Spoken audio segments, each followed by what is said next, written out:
Oh, Is that's this true. where I say stop recording? Damn it! Not yet. That's at the Not end. yet. That's at the Wait end. about an hour. Yeah, Okay. at least a little bit. Well, welcome. This is the Hit Factor, as Jeff mentioned earlier. We are. I don't know what we are. I don't know why I said we are. You guys ever do that? Like you start a sentence, and then you don't actually have anything to finish that sentence. Is that just me? It's usually just when I'm talking to myself, not other people. Not on a public platform like this. Well, Right. oh yeah. I'm usually not like, hey Jeremy, I'm yeah. well, I'm just kind of special like that. That's what can I say? But I finished it. Did it? I got it all fit in the screen. So for here's for the audio peeps, Jeremy is just holding a rifle over his head. oh yeah, the audio people, y'all can't see it. Here, look, they can hear the action.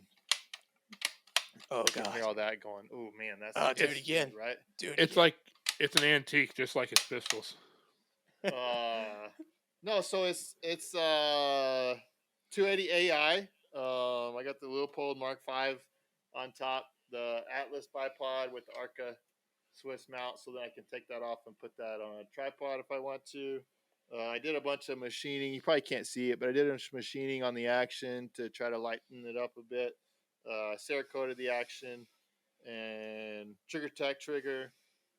What else? Oh, preferred carbon fiber barrel, which is cool. I don't really know if it gives me a whole lot of performance advantages, but I was like, that just looks cool, so I want it. Exactly. I will say this. So I did shoot it for the first time this last Saturday, and I put like 50 rounds through it, and the carbon fiber I was surprised because I was shooting it fairly quickly. Like I was surprised how cool that barrel stayed. Now I haven't ever owned like a big fat bull barrel steel rifle before, so maybe one of those would have stayed just as cool.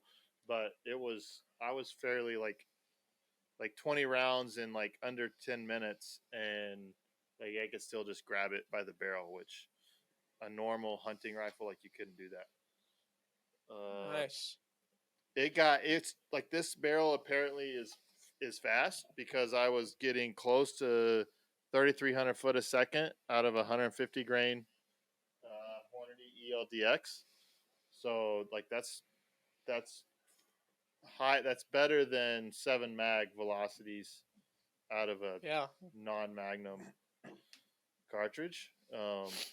So and this is for your mule deer hunt. Yeah, that's mainly what I have it for. It's set up to be a Western big game type rifle. May shoot some PRS if I can get it in, and I can learn to shoot a rifle a little better because I kind of suck with the rifle.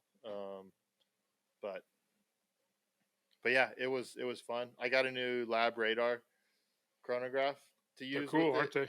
And I'm pretty impressed. Like I was a little skeptical. Like there's a bunch of reviews of like people like having kind of problems with the lab radar and stuff, but I think those reviews, like, I mean, maybe they put out some bad products like that may be very well put part of it, but I'm guessing some of those people couldn't, like, they just weren't quite intuitive enough to set it up correctly. Like, you kind of have to aim the machine, and you gotta input like so that it reads the right sort of things. Mm-hmm. But dude, I feel like that's like half of internet reviews is just due to incompetence. I also have a lab radar. I like it a lot. The only thing I found out that I didn't like was that it appears to eat batteries really fast when it's just like shut off and in storage. So I just started using one of the little rechargeable packs for it. Yeah, I didn't even mess with. I didn't mess at all with like putting AA's in it. I have like a power source. Actually, somebody had given it to me for Christmas. I wasn't using it at all because my iPhone, I never run out of battery in it during the day. So I wasn't. I was like, oh, I've got this, and so I got it out. I don't even know what brand it is, and I plugged it in, and it worked. And it's like, I don't know. I had it running for over an hour, and it used like 5% of that thing. So I was like, okay, that seems. I mean, it's a little bit of a pain. Like, I mean, that is a little bit of a pain that I have to carry around an extra battery source and then have to plug it in, like when I'm there. But like, it works. Like, it gives me so much battery power. It's like, well, that's cool. Did Uh, you download the app for your phone also? I You can did like not. I trigger. didn't mess with that.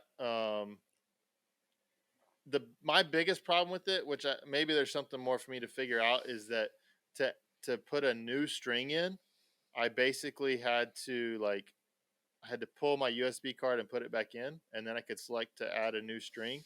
And there might be something that was kind of I thought I had it figured out before I went out there, but I had to. That was my solution on the ground. I didn't have time to mess with it, so but I didn't write down a single velocity or anything like that while I was shooting. And I got home and all that stuff was there, so I was able to collect it all. Mm. It's pretty cool that it gives like it calculates your average for that string. Like if you go ahead and separate your different loads into different strings, it'll give you your averages, your standard deviation, your extreme spread. Like it'll give you your velocity out to 100 yards, like you can choose 5 different distances from basically right at the muzzle to all the way to 100 yards, and it'll tell you what your velocity is there. Dang, that's pretty cool. That's pretty cool. So yeah, I'm kind of excited to play with that and see how it works. Heck yeah. Yeah, download the phone app. It makes like starting new strings and stuff a lot easier in my experience. Can you interface, like, does it Bluetooth with your phone, and then what you put in your phone, it changes what's going on in the Yeah, actual unit? you can hit the trigger button and stuff from it from Oh, your okay. phone. That's cool. I'll have to download that. I wasn't sure if it had like if the app in it was any good or not. I kind of being a kind of small company, I wondered.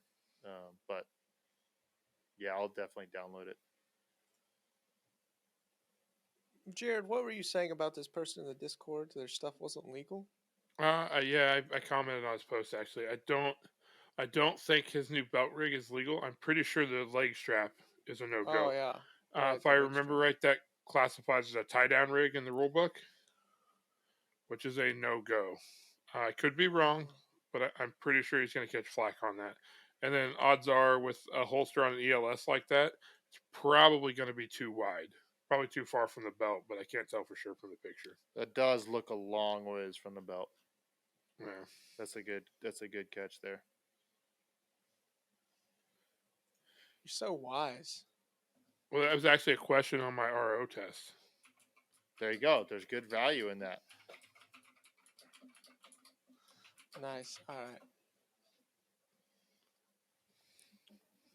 So So we had a couple of questions. wait. I got a question before you get to that. If you guys Okay. have somebody that comes to a match and they have their holster tied down, like, what is your general reaction to that? Let them shoot the entire match and then tell them at the end that, hey, if you go shoot any bigger matches, like, I don't think that's legal. Make sure you're in compliance. You're like, hey, hope you enjoyed that match because your score doesn't count. I'm throwing it out. I'm not throwing their score out. I'm not the RO at that match. I'm not throwing their score out. I'll just tell them so they know. It's the same difference if someone's gun is too low or something. Like, I won't tell them when they're like shooting because I don't want to distract them with something that doesn't matter. But I'll make sure they know so that it's generally newer shooters, and the last thing you want is some newer shooter to never get told like, hey, I don't think that's okay, and then go to an area match and their gun be a quarter inch too low and they get shoot for nothing. Yeah, I agree. And that's actually, I mean, you're kind of what you said, like that you.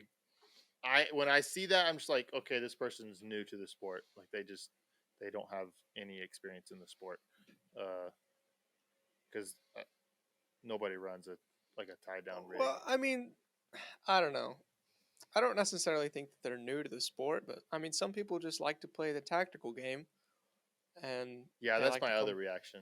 they like to come play the USPSA, which is totally fine. And quite honestly, at local matches, I'm not running the match generally, so I don't really care. Like, it's not. I don't Fair. think it makes a difference. I think it's one of those old rules that comes from like old days of like leather holsters being tied to your leg to make them really firm. I don't think it matters, but it's important to make sure people are at least aware just in case. Yeah.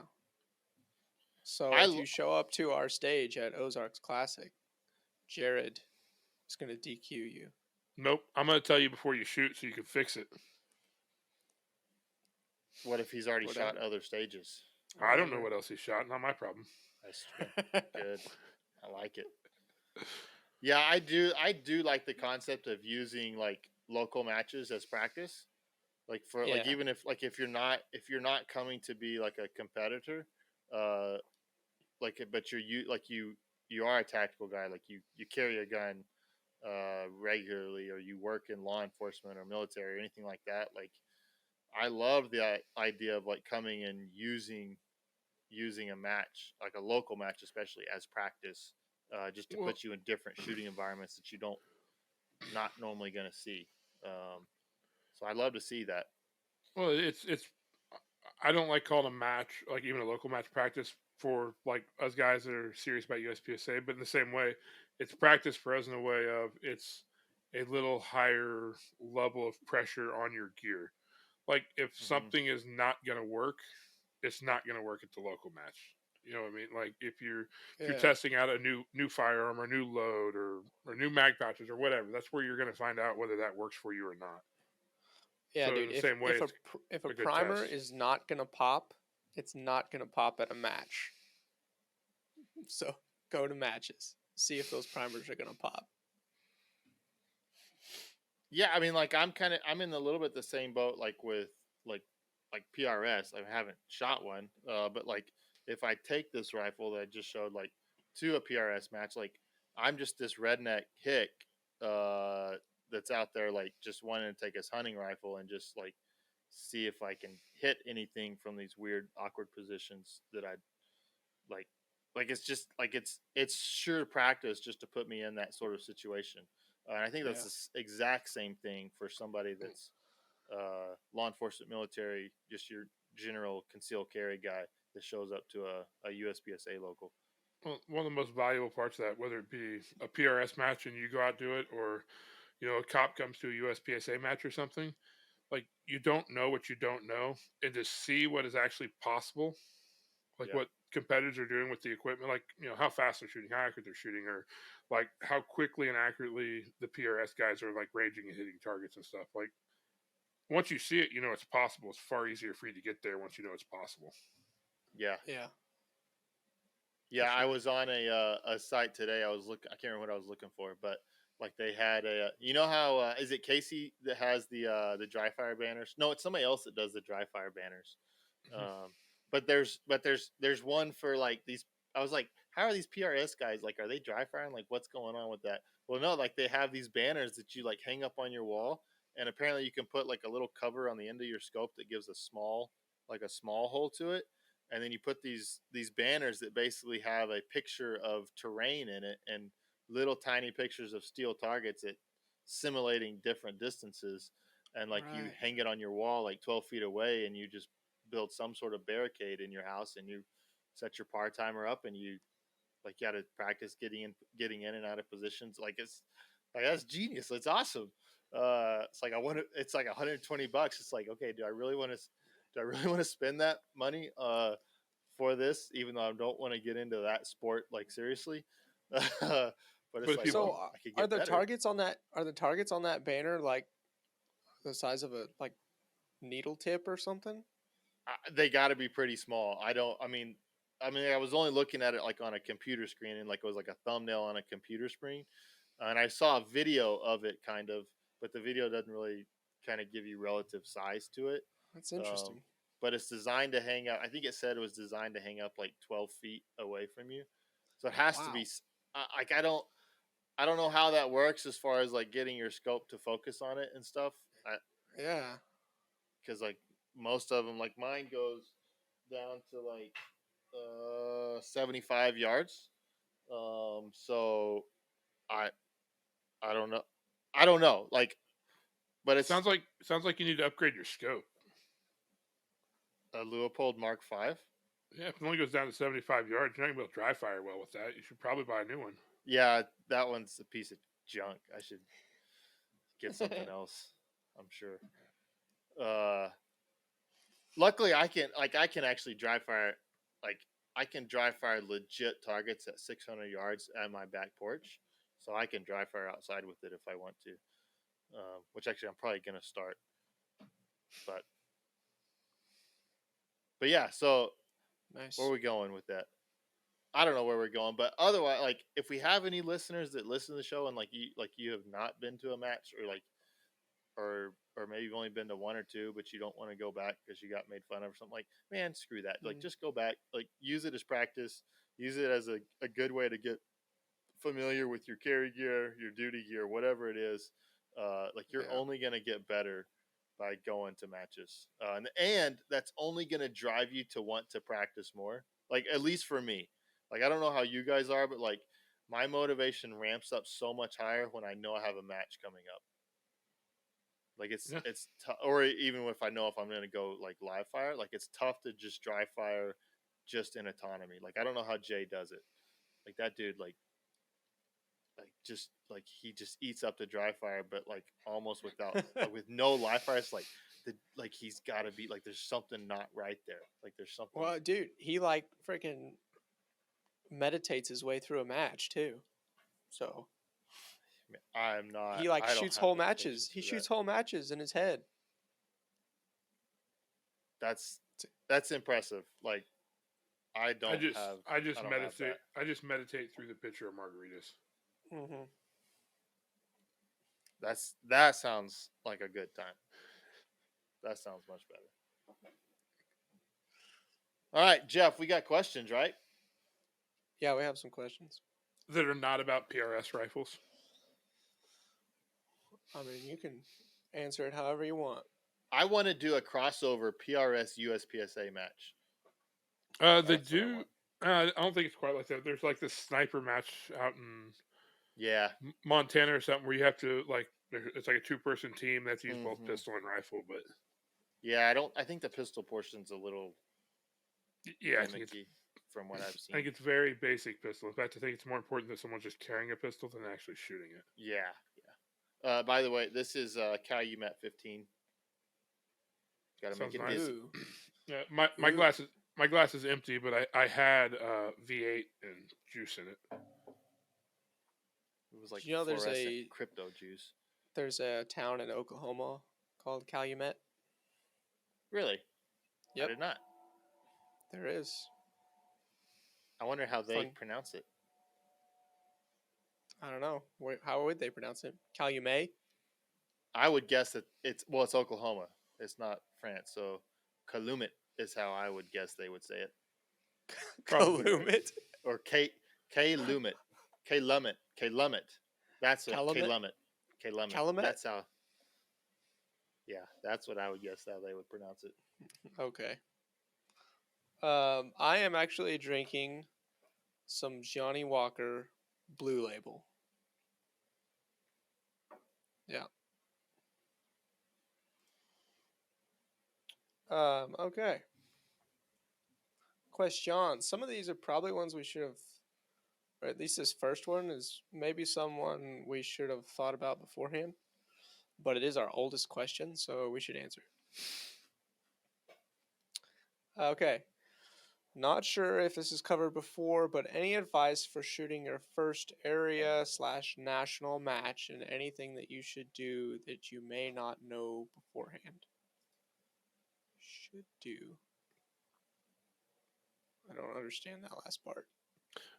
I would assume by that he's talking like maybe he doesn't know to get there early to walk the stages or that kind of thing.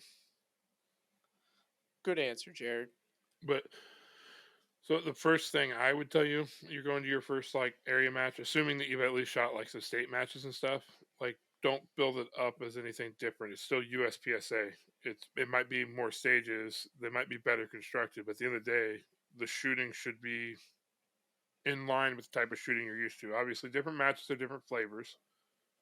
If your first time, don't print out the match book and try to make plans before you get there. Like, get there early, the day before, walk the stages, check stuff out. probably the biggest thing you might not have really ran into much that you'll want to see is get there the day, hopefully when people are shooting the day before. So if there's any like odd swingers or activators or something, you can kind of see what they look like. I mean, that's the biggest thing I would recommend. Yeah, that's a good answer. The thing I would kind of caution with that is, and this is a personal preference. So this, I mean, this guy's first big match, so he's not gonna know.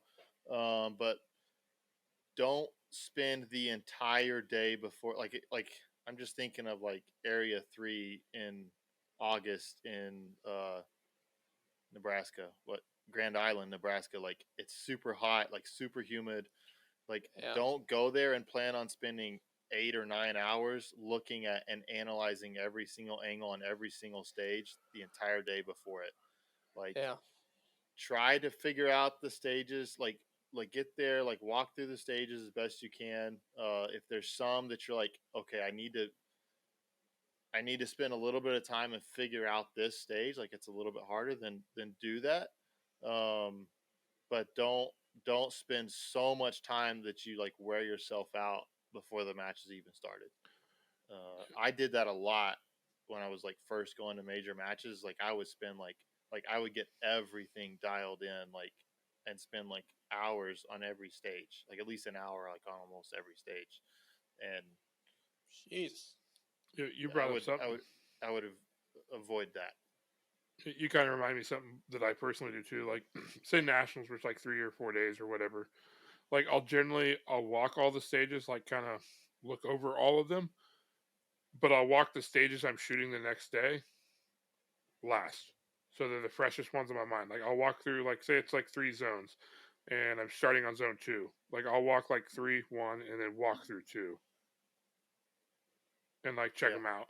And I might walk 2 before that, but I'm gonna finish like on what I'm starting the next day, unless there's just nothing complicated that matters there. But I want that fresh. I don't want to be thinking about something I'm shooting in 3 days. Like I'll worry about that closer to time. yeah. Yeah, I like that. You done, Jeremy?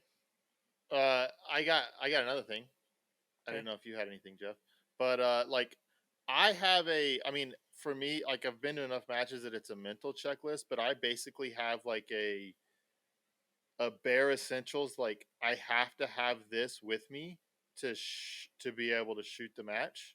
So like gun, belt, magazines, ammo, eye and ear protection, like those things I have to have. So like that's a checklist that like if you haven't been it like before, like you maybe need to write that down. And there might be some more stuff that you need to have, like if you need to have like water, Gatorade, like snacks, like whatever it is you need to have. But like if it's your first one, write that stuff down, like make an actual list, like, and then that way like you're not like stressing like, do I have everything I need? Like just go ahead and write it down like a couple weeks ahead of time. Hey, this is the stuff I need for this match, and then they know you, then when you know you got the list, you can go through a checklist, like take the stress out of it.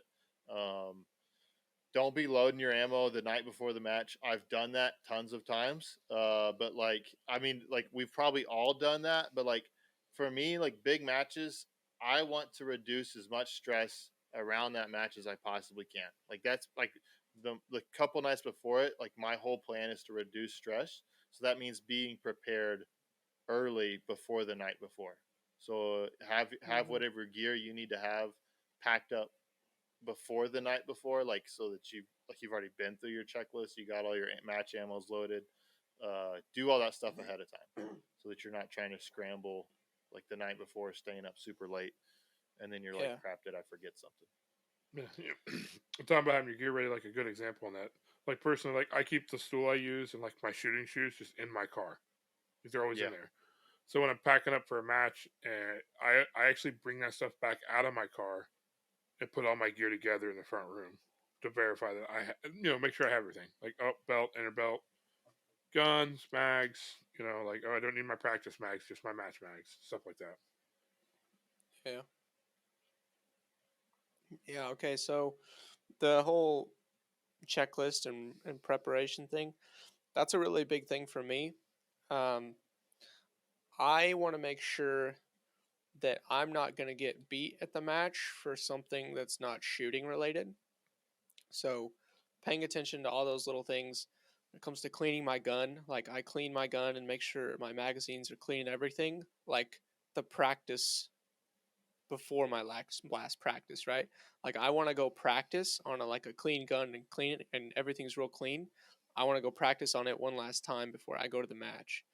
Um, Make sure everything's perfect. Make sure I didn't put a spring in my gun wrong and it's not gonna go off because I have done that. Like showed up to a match, gone to the hotel, cleaned my gun, and the first stage the next day, like my gun doesn't pop a primer. Um, that's happened to me. So since that time, I clean the gun, I go practice, and then I go to the match. Um, so that's a big thing. I want to make sure there's not any hiccups. They're gonna lose me a stage or lose me a match or lose me time. Um, so I spend a lot of time going through all that stuff. Another thing, um, everybody's a little different, so you just gotta kind of know yourself on this.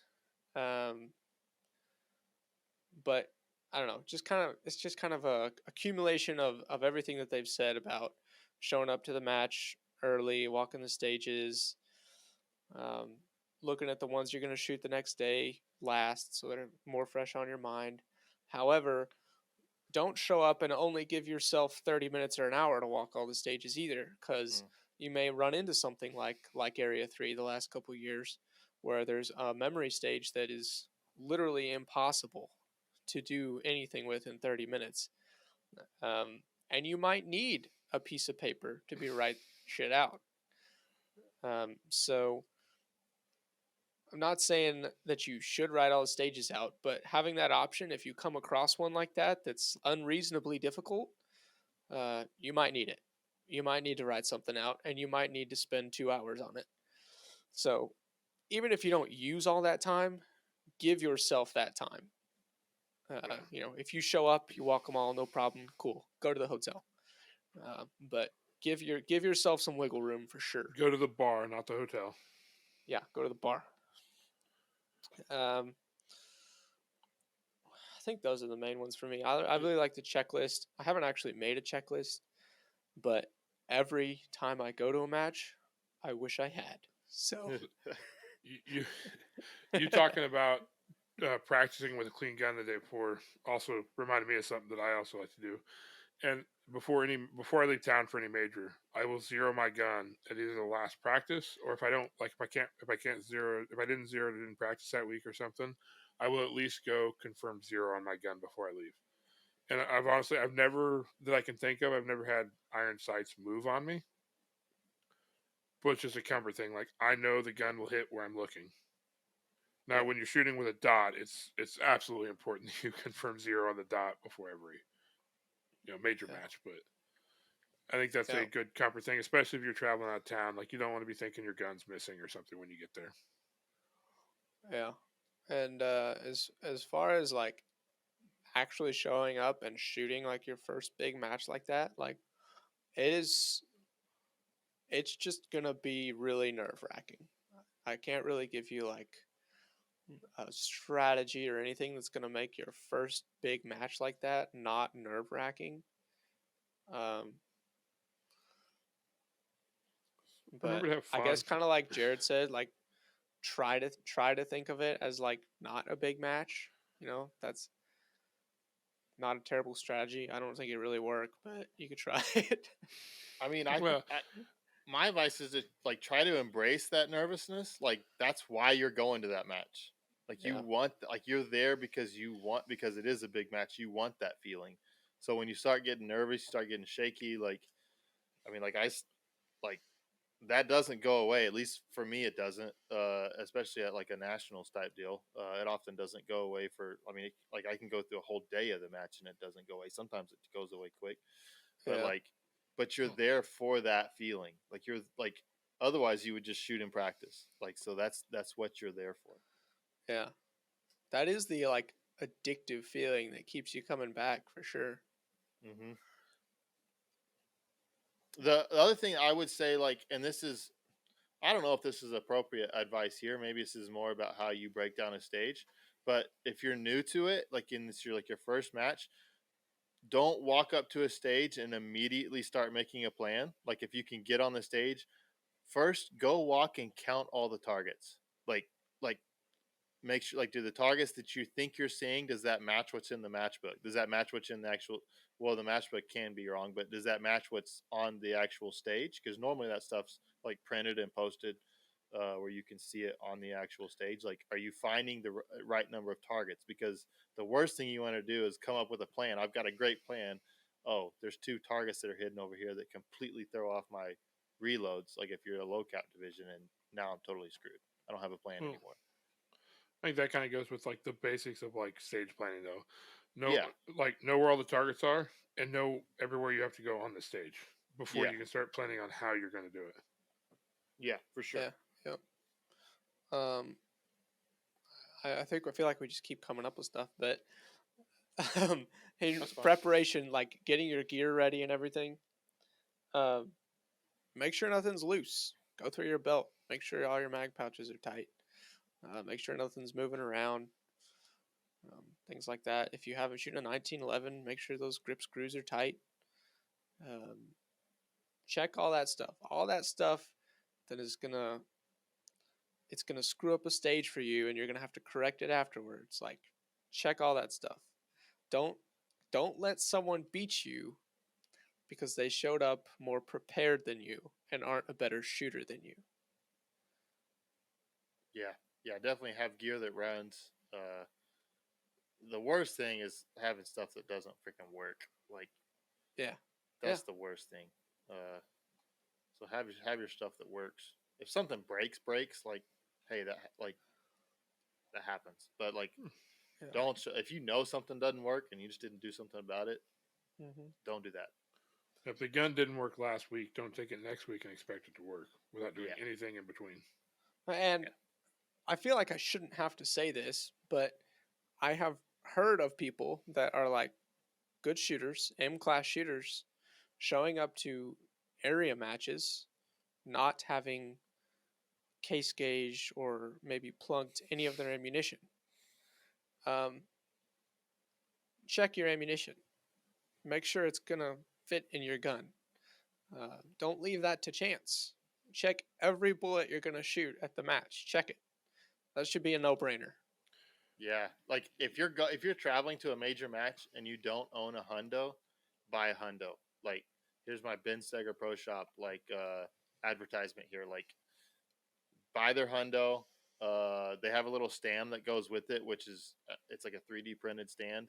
Buy one of those because it makes your life easier. It's a lot nicer with one of those. It is worth the money. Like, you can buy the single gauge stuff, and yes, you can do it with that. You can pull your barrel out. You can do it with that. Most likely, the hundo is going to be tighter tolerances than your barrel is, so it's gonna pull out pickier stuff than what you'll get from your barrel, which is what you want when you're case gauging. You kind of want to be picky about that. You can always put the stuff that doesn't gauge in your practice ammo, but yeah, don't leave home without that. I'd say with a hundo, out of say 100 rounds that fail the hundo, 99 of them will fire in my gun. So, oh yeah. Yeah, one I know Jeremy was asking us beforehand if we have any like reloading mishaps. One of my mishaps, it's not really a mishap, it's just like, I don't know, by chance, stupidity, I don't know. One year I went to load a bunch of rounds off season, and sometime during that my resizing die went bad. And it didn't have many rounds on it. I only had like 10,000 rounds loaded on that die. It was like a new Dillon. It was a new Dillon die. And so it went bad, or it was oversized or whatever. But when I went to start case gauging as the season came around, like half of everything pretty much wouldn't case gauge. Oh, and I was having, like, I just pulled my gun out of the bag how I left it a couple months ago, and it wouldn't run. Like, I couldn't get anything to run. And I was like, what the heck is going on? I went to like club matches. My gun wouldn't run. It was embarrassing. But I was like changing depth and working on my extractor and like filing edges, just trying to figure out what was going on. Yeah, it was a mess, and I ended up just getting a new resizer. And it fixed everything, and my gun ran perfect. Yeah, and with if you don't gauge, you will not find that out ahead of time. Yeah. Like, Yep. you don't want to find that out later. Yeah, I think that gives the guy a good, like, if he does all of those things, like he's got a good he's got a good chance to shoot to give himself the best chance to shoot to his potential. Yep, and you'll have fun if you're a little calmer. You'll have more fun if you're a little calmer and not stressed out too much. Yeah, Cool. I feel like we should at least mention something about hydration. Like if it's a hot match, like hydrate, eat something decent. Like if you're super nervous and you don't want to eat, like at least get some fluids in you. Like try to bring snacks to eat throughout the day. Okay. Actually, I do have one more. Like, we got to stop, but I do have one more. Like, we've talked about this before, but like, if you go and they have like a big, like it's like you're shooting all day, and they have like this massive barbecue lunch that you can eat for lunch. Eat all the lunch. Eat all that you can eat. Don't do that. Like just like bring snacks, bring Cliff Bars. Like if you want to get the lunch, that's fine. Just eat a small amount of it. Like, don't eat like this huge, like heavy amount of food. Like, don't drink a big Coke right in the middle of it, and a bunch of fries and a big barbecue sandwich. Like Yeah. in the middle of the day. Like, don't do that. You can get the hamburger. I think that's fine. Like, get the hamburger and eat like half of it, and then drink a bunch of water and eat like some sort of energy bar or trail mix. I love trail mix, something like that. Beef jerky, something kind of that's gonna give you kind of constant energy. That would be too much for me to eat half a hamburger, an energy bar, and a bunch of water. Like, yeah, it's too much. I eat I didn't say you don't have to eat it all at one freaking time. Like, eat half the hamburger at lunch. If you're just starving, like eat half the hamburger at lunch, and then like a stage later, eat half of a Cliff Bar, and then snack on some trail mix in between. Like, yeah, basically what I do is I treat like there's no meal time. Yeah. For any period until the match is over. Like I get to the match, like some sort of bar usually, and then I drink water, usually water all day long, and then just like every stage I'll eat a bar, or every other stage I'll eat a bar.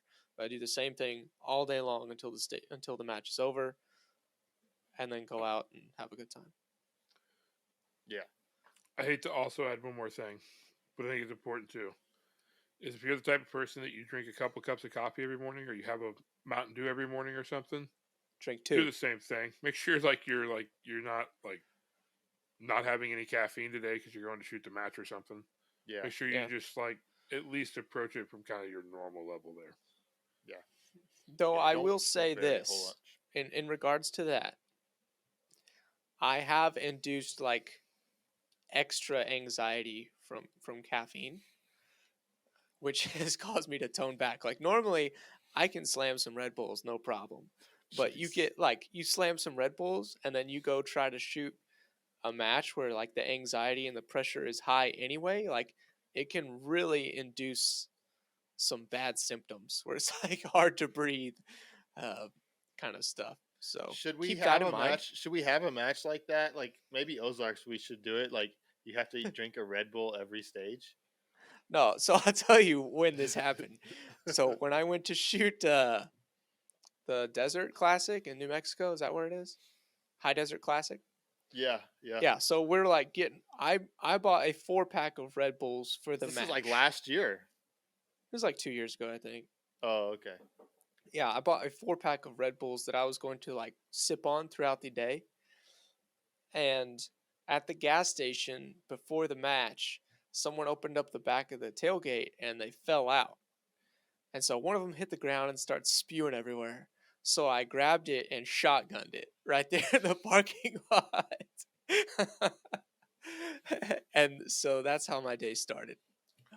And there were many stages in that match where like I got up there and it was like make ready, and it was difficult for me to breathe because it was just like there was some anxiety and a lot of caffeine going. So You had to save your $2 on that. You couldn't let that $2 go to waste. no, dude. I mean, there was a poor Red Bull spewing everywhere there in the parking lot. Yeah, I just picked it Jeez. up and shotgunned it. Seems smart. Yeah, that's a good plan. Do that. Okay, next question. Okay. What is something you all will be doing differently than you did in previous seasons heading into the 2022 season? Jeff, you're answering first. Me? Yeah. I plan on making a physical checklist. Yeah, yeah. That's good. I mean, other than that, I don't. I do have actually. I do have more structured dry fire right now than I've ever had. Actually, I have a few things. This is a good question. So one, I have actual target stands. I've never had like good target stands in my shooting career. Did I you got make a. them or buy them? I bought them What'd you because get? Ooh. I had a gift card, so I bought some. I don't know. They're from Bass Pro. They're metal, adjustable. Oh, okay. Yeah, so I bought I thought they were four. like a sports sponsor or something. No, yeah, so I have like really nice target stands that I've never had before. I've always just used PVC since like my very first year. I made some PVC ones, and they're pretty banged up by now, as you can imagine. Yeah. So I finally have target stands. I finally have steel hangers that I can put some steel on, and I have structured dry fire. Like I somewhat have a plan that I've created. Now I've put it in the Discord channel. I've been venturing from it because I've found it's not exactly what I want, so it still needs to be tweaked a bit. But I at least do have something that is like, if I don't know what to train one day, I can pull it up, I can look, see what I should work on that day, and go from there. Whereas before, it's always just been like, I stumble out there, put my pants on, strap the gun on, and just start doing something, right? Yeah. That's kind of always been my dry fire since the beginning of my shooting career. But this year is the first year that I've had like some decent equipment, and I've had a plan for dry fire. So, other than the ammo situation, I'm primed for success. I like it. Yeah. Good. Sasquatch? Right now, I haven't really thought of any changes. I mean, I'm sure when we really get going, I'll probably think of some things I want to change, but I haven't really started training hard for the season yet. So, Ozark is pretty early, and I mean, shooting it so on staff day so we could go work the match, hang out. So I'm not really considering it the start of my season. Dragons Cup is my first like real major match, so I'll probably start ramping up here in probably a week or two after Ozark, and then that's when I'll probably find like, this didn't work well last year. I need to change this or something like that. Yeah, I mean, like, I have to, for me, I think I've probably talked about this a little bit, but like, I have to make do with less rounds this year. Part of that is the ammo shortage. I could scrounge primers. I could shoot 50,000 rounds this year if I wanted to. I could make that happen, but part of it's also just, I have two kids now. So like that's different. Like my life is just different than it was. Even with one kid, it's just different. Like the availability that to go shoot is different. So I need to try to be more efficient with the time that I do use. And so that's dry fire has to be a little bit more intentional than I've than it has had to be in the past when I could shoot basically as much as I wanted. I got to be a little more intentional with that, and so I'm doing a lot more part-time stuff in dry fire. Um, there are dangers and challenges with that. Like it's real easy to round all the edges off too much when you're doing part-time. So I have to stay conscious of that while I'm doing it. But at the same time, those part-times do force you to not get lackadaisical. Like they do force you to go hard and push hard. So there's give and take there.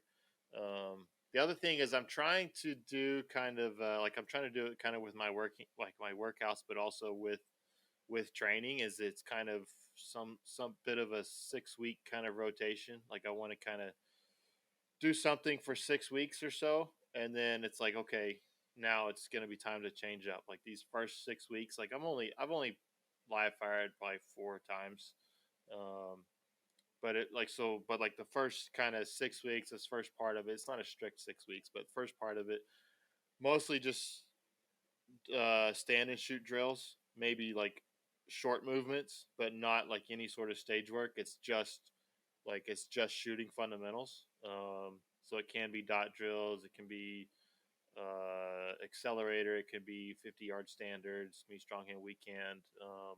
Like my next drill is gonna be it's going to be a kind of variation on like Wanchik's designated target type deal, like working a little bit of control of speed to accuracy to speed to accuracy type thing. Um, so it's kind of so that's kind of what I'm working with a little bit. That's maybe a little bit different than I've done in the past. Um, what I'm hoping, like this was kind of a bit of a topic, like the way I work out. Jeff talks more about his workouts on the Discord. I don't really talk about it as much on there. I talk about it to Jeff privately because like it doesn't count if you've worked out. Like if you don't tell somebody that you've worked out, right? Exactly. Like it doesn't really count. Yeah. So you got to tell somebody. But the way I work out, like it's really like like the only workout that really matters is my like last one of the week, right? It's like everything you've done like in the week prior to that, yeah, like that's important. Like you've got to do it, but you're doing it so that whenever you get to Friday, because I work out Monday through Friday, I don't work out on the weekends like Jeff. But like it's to get you tired, so that by Friday, when like you work out and you're working out tired, that's where you're going to see some gains. That's my philosophy. Like I'm not a Jeff. Maybe he may be laughing at me right now, but I mean that's a very different philosophy, not one that I've heard, but I like it. Well, I mean, it's like if you work out, like say you've got a 30-45 minute session, like the reps that matter, I think the reps that matter are the reps at the end of the session. Like much more so than the reps at the beginning. And I'm not doing heavy weights, so it may be different if you're doing heavy weights. But the reps at the beginning, like it's like I could work out for 10-15 minutes and not necessarily do a whole lot. But by the time I get to 30 minutes in, it's like that's when I'm tired, and that's when I'm going to see gains if I can push through that tired. But I say that a little bit in that like I'm hoping that I'm at a career that like maybe like the work that I've done in my shooting career, that's like maybe I'm at the point now where like I can pay some dividends. Like if I can push through and get disciplined with my training, like I need to be, that there's going to be some dividends there. And I've seen it in the live fire that I've done this year. Like I've seen some. It's not perfect. I haven't shot a lot, but like I've seen some stuff that's really good, and that's some of that stuff is better than what I've seen in the last couple of years for sure. Like what I'm seeing from behind the gun and stuff. Like again, like there's still mistakes in there, but there's some stuff that's like okay, that's really good, and there's like if that's something that I can train to be consistent, then like then I have the opportunity to really push and really do some good SM matches this year. Heck yeah. I don't know if that answers that guy's question at all, but that's where I'm at. Yeah, I think that was good. Yeah, the training is something that I've also been thinking about quite a bit this year. I thought about it a little bit last year, just like training with more of a shooting in mind, I guess. Trying to, because like I don't just want to do, I don't know, weird little gimmicky exercises that look, like holding two plates and acting like it's a gun and pushing out, pulling in. I don't Yeah. want to do like stupid shit like that all the time. But I do want to do exercises that I think will transfer over and make me more maneuverable or stronger at shooting. So it's just kind of trying to find those things, which is interesting. I But mean, JJ's getting pretty ripped. I mean, he's always been pretty fit, but like he's getting pretty ripped these days, and he posts a lot of his workouts on Instagram, so you could just yeah, mimic what he's doing. I mean, does ripped really matter though? I mean, like if you look at Nils, I would say no, or Mason. Like Right. I'm not trying to pick on Nils or Mason, but like You I don't, son of a bitch. I don't see like either of those guys. I'm like, oh, they're gym rats. Like I don't like. Yeah. I'm not trying to pick on either one of those guys. You keep going, Jeremy. Keep going. No, I'm done. Like, no, you guys just try to egg me and get me into dig a hole. I'm not trying to dig a hole here. Keep digging. Keep digging. But I do think like it does. I mean, like being physically strong is helpful in this sport. Yeah, I don't doubt that. Like, You know what I there think a is benefit to it. more helpful? I mean, it's kind of unrelated, but having big hands is more Oh. helpful than having strong hands. Yes or no? Yeah. Rob Yeah. Latham has very small hands. For as big a Yeah. guy as he is, his hands are small. Like Right. he has to flip a 1911 to hit the mag release. Right. But I mean, you That's- watch him shoot, and it's evident when you watch the gun. Like you can tell he has small hands when you watch the gun, or I can. Yeah. Yeah. Whereas you watch someone like Jared or Bob Crow shoot, and you're like, yeah, they got big hands. I hate Bob So- Crow. I hate him. Or I would- Nils. Or Nils. Nils too. He's the same way. I would say it's yes and no. Like to a point, bigger is better because you get more surface contact with the gun, and you're likely a little bit stronger hands the bigger they are. But at a point, like I mean, my hands are big enough. Like a lot of guns do not fit me well. Like it's certainly a lot more of a challenge to have a gun that fits well. Yeah. I mean, don't pinch that's- like I pinch the shit out of my finger all the time loading. Yeah. Because it hangs over the bottom of the grip. Yeah. Shoot limited and have a mag well. Problem Yeah. solved. Fixed it. Bam. My finger hangs over the stock magwell attack sport too. Why would you run a stock magwell on the tax Because board? nobody makes a magwell that is better than the stock one for that. Then shoot a 2011. Well, Clearly, I- it's superior. Stop I complaining. believe my employment would have an issue with shooting a 2011. Then Dan Weston should make one. Put a Dan Weston slide on it. It'll be fine. You're good. If you'll build it for free, I'll send you the parts. You find me a DWX and we might have a deal. Hey, one other thing that this year is kind of different. Last year, I had knee issues all year. So at the end of 2020, after Nationals, I hurt my knee. So all through 2021, I basically could not work out my legs for the most part. I did stuff here and there. So I had essentially zero like explosive power off of my right leg, which is my dominant leg. And I seem to have figured that out, though it's not completely vanquished. There's slight discomfort, but I can actually work out now. So that's another thing that is really good about this season. Like I'm actually gonna have stronger legs again. So I'm excited about that as well. Oh, I have one other thing that I'm gonna at matches try to do a little bit differently this year. Like, I mean, we have like obviously like we have like people know like a podcast like we eat Mexican food and we drink margaritas and we like. My goal is like the night before matches. I'm not gonna say like I'm not gonna drink at like zero. He's gonna But, go like- drink for drink with Sasquatch.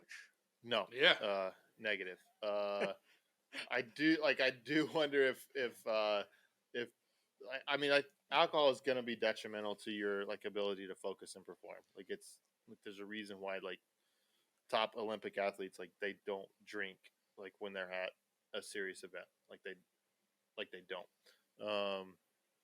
And so I'm going to try to. I mean, it's not like I was going and getting like wasted drunk. Like I don't want to give that impression that I was just being like ridiculous with it. But it's like okay, like maybe a drink the night before a match, like nationals, like probably nothing. Like before the match gets started. Just to do everything I can. Like this is such a mental sport. Like there's so much like there's a lot of physicality to it. There's a lot of like fun shooting fundamentals that go into it. But man, it's such a mental sport. Like like this in golf. Like there's so much mental stuff that goes into it that you got to do everything you can to try to make your mental game as strong as possible. And alcohol is usually not even in responsible limits. Like alcohol is not like a helpful thing towards that. Yeah. I think like the one match I maybe didn't drink like two matches maybe last year before the match towards the end of the season, and the last one was Area 3 where I got COVID, so maybe should have had a couple of margaritas there. We should have. But yeah, I'm kind of in the same boat. I plan on probably not drinking the day before matches, but with the exception of the Ozarks, because Yeah, Ozarks is not a serious match for us. I mean, like I'll be pissed if I shoot like crap, but it's still just like it's a fun match. I'm gonna modify a quote here a little bit for you two. Okay. Beer and margaritas are for children and pregnant women, so it's okay if you drink them. Okay.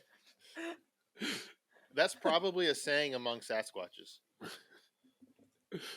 Would be my guess. Like when they have their conventions and rallies in the deep woods of British Columbia, that's something they say. I'm pretty sure the last time I had margaritas was with you guys too. Like I don't drink them very often otherwise. Really? Yeah, I make them every once in a while. I get beer at my local Mexican restaurant. $7.50 pitchers, man. We know that you're all about price for quantity. Yeah, it's a good value. Yeah. I've had both beer and margaritas this week. I've had neither of those. What do you guys want to get one more, or you want to call it a day? Let's call it. All right. Fair enough. I think it's been good. Okay. Do you guys have any final comments? Join Discord. Like, join Discord and like give us feedback. Give us like let us know what your. We have like a I trained today thing, and we don't get like Jeff talks on it a lot, and I talk on it like maybe half as much as Jeff does. And other people don't. Like, I want to hear what people are doing in dry fire, but also like questions, listener questions. These were good this week. Yeah, I think that helps us. Like, we get better content whenever we have questions from listeners. So, Discord's a great place to put that on. Yeah. So a couple of things. If you have things that you want to email in, business inquiries or anything like that, we do have a actual podcast email. It's the hitfactorpodcast@gmail.com. So you can send anything to that email address. Also join the Discord to chat us up in there, submit questions, talk about gear, talk about training, see what I'm training. Sometimes Jeremy talks about training. Jared, he plays video games, and you can at least see when he's playing a video game if you join Discord. So you can see his little name and see that he's playing video games. So, I mean, it's a nice touch, I guess. Also, in the future, we may be doing some sort of patron program where our Discord is going to be a group of our patrons. So if you want to get in before that happens, I suggest you jump in the Discord now because it may be limited access in the future. So, little side note there. We are currently looking for show sponsors, episode sponsors, business partners for the podcast. We're moving in that direction. So if you have something or you want to get involved or be a partner, shoot something over to our email and hopefully we can work something out together. Do you have the hats, Jeff? The hats where's the hats? They are en route. Oh, I thought you had them already. No, they've been shipped from the embroiders. So they are on their way to my local store. I should probably pick them up this week and we will have them. I'm looking forward to the hats. Yeah. It's going to be baller. Yeah, there's a nice little surprise on them. I think everyone's really going to like.